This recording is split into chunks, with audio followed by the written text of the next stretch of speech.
ख़वातीन के इश्यूज़ की तरफ आ जाती है। मैं अपने इर्द गिर्द बहुत बच्चियों को देखती हूँ, इवन 20-22 साल की बच्चियाँ हैं, और उनको नहीं पता उनके हार्मोन डिस्टर्ब हैं, उनको नहीं पता कि उनके साथ क्या चल रहा है। आपको ये चीज़ें बहुत ज़्यादा नज़र आने लगी, बच्चियों के फेस पे बाल आना शुरू हो गए हैं, बच्चियों के फेस पे ब्लैक ब्लैक अच्छे खासे बड़े निशान पड़ना शुरू हो गए हैं।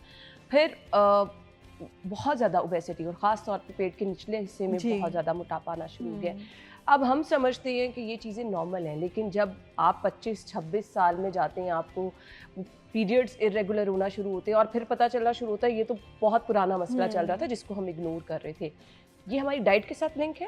एब्सोल्युटली हमारी डाइट के साथ लिंक है। आपके पास जितनी भी हार्मोनल डिस्टर्बेंस, आपकी बॉडी में ना 2 हार्मोन बहुत ज़्यादा डोमिनेट करते हैं, एक आपका इंसुलिन और एक आपका थायराइड। और ये मैंने क्यों कहा बहुत ज़्यादा डोमिनेट करते हैं कि अगर ये दोनों खराब होना है, ये बाकी सारे हार्मोन्स का बेड़ा गर्क कर देते हैं। ओके। आपका अगर थायराइड नीचे हो, वो भी आपका फीमेल सेक्स हार्मोन एस्ट्रोजन को डिस्टर्ब करेगा। मेजॉरिटी मेरे पास जितनी पेशेंट्स आती हैं ना, जिनको एस्ट्रोजन टॉक्सिसिटी हुई होती है, यानी जिनको रसौली बनी होती है ब्रेस्ट में या यूट्रस में, या एंडोमेट्रियोसिस होता है, या जिनको बहुत पीरियड्स की हैवी ब्लीडिंग हो रही होती है, यकीन करें ना उनका साथ हाइपोथायराइडिज्म की हिस्ट्री होती है। क्योंकि जब थायराइड नीचे जाए एस्ट्रोजन डिस्टर्ब होता ही और होता उनको है। पता भी नहीं होता। और उनको पता भी नहीं होता। थायराइड अगर नीचे जाए ना, एस्ट्रोजन डिस्टर्ब होता ही होता है, ये कंफर्म है, इनका लिंक है आपस में।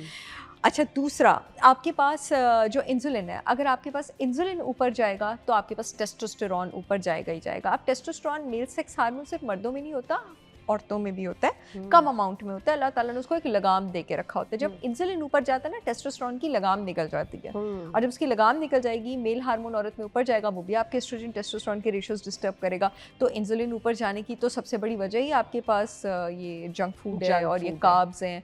तो अगर बच्चों का, मैं अक्सर मेरे पास पेशेंट्स आते हैं तो मैं उनके पेरेंट्स की काउंसलिंग करती हूँ। माँ बाप ज़ाहिर अपनी बच्चियों से प्यार करते हैं, उनको लाड, तो लाड में ना वो इतना खिला खिला के इतना उनका हेल्थ का वो सब कर देते हैं। तो ये इसके लिए ना पेरेंट्स की भी बहुत ज़्यादा काउंसलिंग बहुत ज़्यादा ज़रूरत है, बहुत ज़्यादा। सही है। बच्चियों के फेस पे बाल ज़्यादा आ रहे हैं, बच्चियों को बहुत जल्दी या तो पीरियड्स आ रहे हैं, और अगर जल्दी भी आ रहे हैं तो वो बहुत जल्दी बंद भी हो रहे हैं। हाँ, दोनों तरफ प्रॉब्लम है। सो क्या करना है?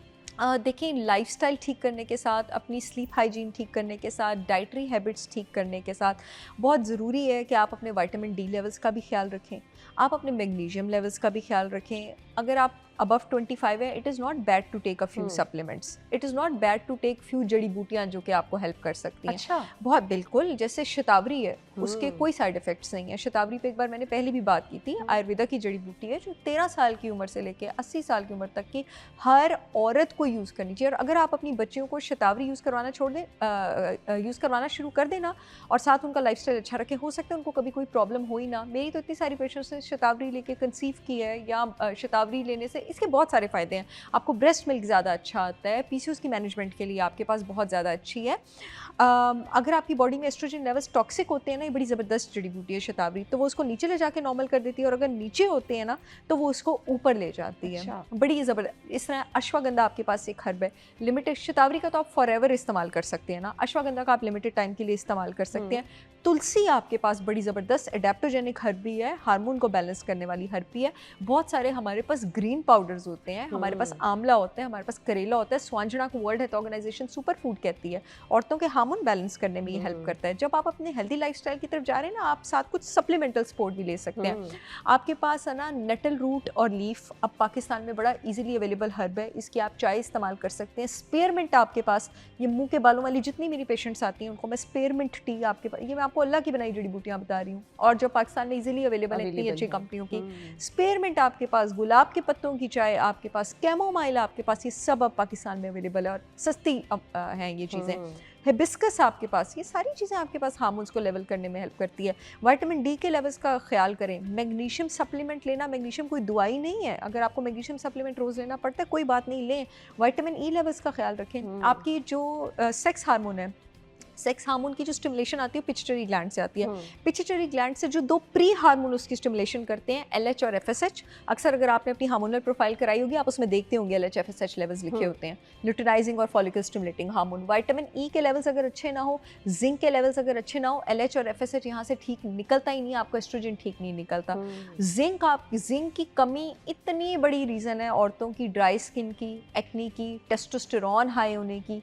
तो ये सारी न्यूट्रिशनल हेल्प से आप इसको हरा भी सकते हैं, मैनेज भी कर सकते हैं और बैक टुवर्ड्स नॉर्मेलिटी भी आ सकते हैं। बच्चियों के लिए जो डाइट अच्छी है वो ये है जिसमें फाइटोएस्ट्रोजन, शादियों से पहले ना, ये आपको पता है नवंबर दिसंबर शादियों का सीजन होता है और सब लोग चाह रहे होते हैं, सब बच्चियां, के भाई हमने अब अपने आप को मेंटेन करना है। कोर्स। तो वो कुछ लोग तो बिल्कुल क्रैश डाइट की तरफ चले जाते हैं, कुछ लोग बिल्कुल ही बहुत ज़्यादा भी खाना शुरू कर देते हैं। तो मैं इसलिए कह रही हूँ कोई अच्छा सा बता दें। फाइटोएस्ट्रोजेंस जिसमें बहुत ज़्यादा अच्छे हों, आपने अपनी हेल्थ भी मेंटेन रखनी है, आपका वेट भी कंट्रोल्ड रहेगा और आपकी हार्मोनल प्रोफाइल भी अच्छी रहेगी। फाइटोएस्ट्रोजेंस किन चीज़ों में ज़्यादा हैं? आपके पास सीड्स में ज़्यादा हैं, खासकर फ्लैक्स सीड्स में, पम्पकिन सीड्स में, आपके पास सेसमी सीड्स में, आपके पास सनफ्लावर सीड्स में, आपके पास जितने भी क्रूसीफेरस वेजिटेबल हैं वो बच्चियों के हार्मोन्स के लिए बहुत ज़्यादा अच्छे हैं।